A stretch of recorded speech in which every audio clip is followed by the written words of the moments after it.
സഹോദരരെ, വിശുദ്ധ പൗലോസ് ശ്ലീഹ എഫെസോസ്യർക്ക് എഴുതിയ ലേഖനം 3-ാം അധ്യായം 1 മുതൽ 13 വരെയുള്ള തിരുവചനങ്ങൾ.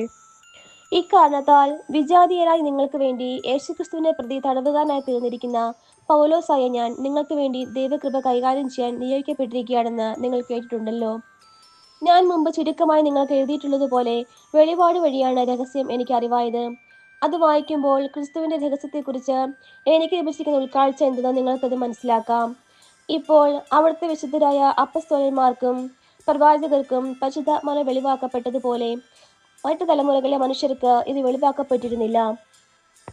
ഈ വെളിപാടനുസരിച്ച് വിജാതീയർ കൂട്ടവകാശികളും ഒരേ ശരീരത്തിന്റെ അംഗങ്ങളും സുവിശേഷത്തിലുള്ള യേശുക്രിസ്തുവിൽ വാഗ്ദാനത്തിന്റെ ഭാഗവാക്കുകളുമാണ്. ദൈവത്തിന്റെ കൃപാവരത്താൽ ഞാൻ ഈ സുവിശേഷത്തിന്റെ ശുശ്രൂഷകനായി. അവിടുത്തെ ശക്തിയുടെ പ്രവർത്തനങ്ങളുടെ ഫലമായിട്ടത്രേ എനിക്ക് ഈ കൃപാവരം നൽകപ്പെട്ടത്.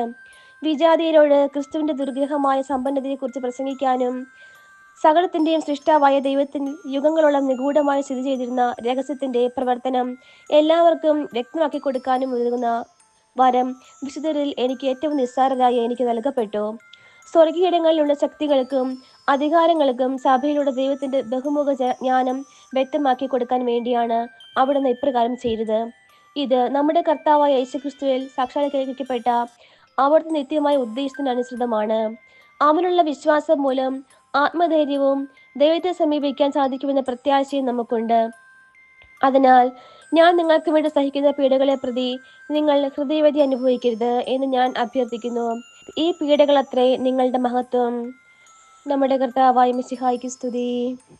സഹോദരരെ, വിശുദ്ധ ലൂക്ക എഴുതിയ സുവിശേഷം 1-ാം അധ്യായം 39 മുതൽ 45 വരെയുള്ള തിരുവചനങ്ങൾ. ആ ദിവസങ്ങളിൽ മറിയം യൂദയായിലെ മലമ്പ്രദേശത്തുള്ള ഒരു പട്ടണത്തിലേക്ക് തിടുക്കത്തിൽ യാത്ര പുറപ്പെട്ടു.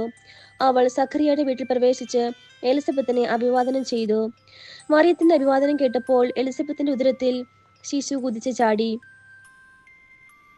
എലിസബത്ത് പരിശുദ്ധാത്മാവ് നിറഞ്ഞവളായി.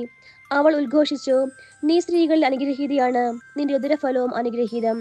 എൻ്റെ കർത്താവിൻ്റെ അമ്മ, എൻ്റെ അടുത്ത് വരാനുള്ള ഈ ഭാഗ്യം എനിക്ക് എവിടെ നിന്ന്? ഇതാ, നിന്റെ അഭിവാദന സ്വരം എൻ്റെ ചെവികളിൽ പതിച്ചപ്പോൾ ശിശുവും എൻ്റെ ഉദരത്തിൽ സന്തോഷത്താൽ കുതിച്ചു ചാടി. കർത്താവ് അരുളി ചെയ്ത കാര്യങ്ങൾ നിറവേറുമെന്ന് വിശ്വസിച്ചവൾ ഭാഗ്യവതി. നമ്മുടെ കർത്താവായ മിശിഹായ്ക്ക് സ്തുതി.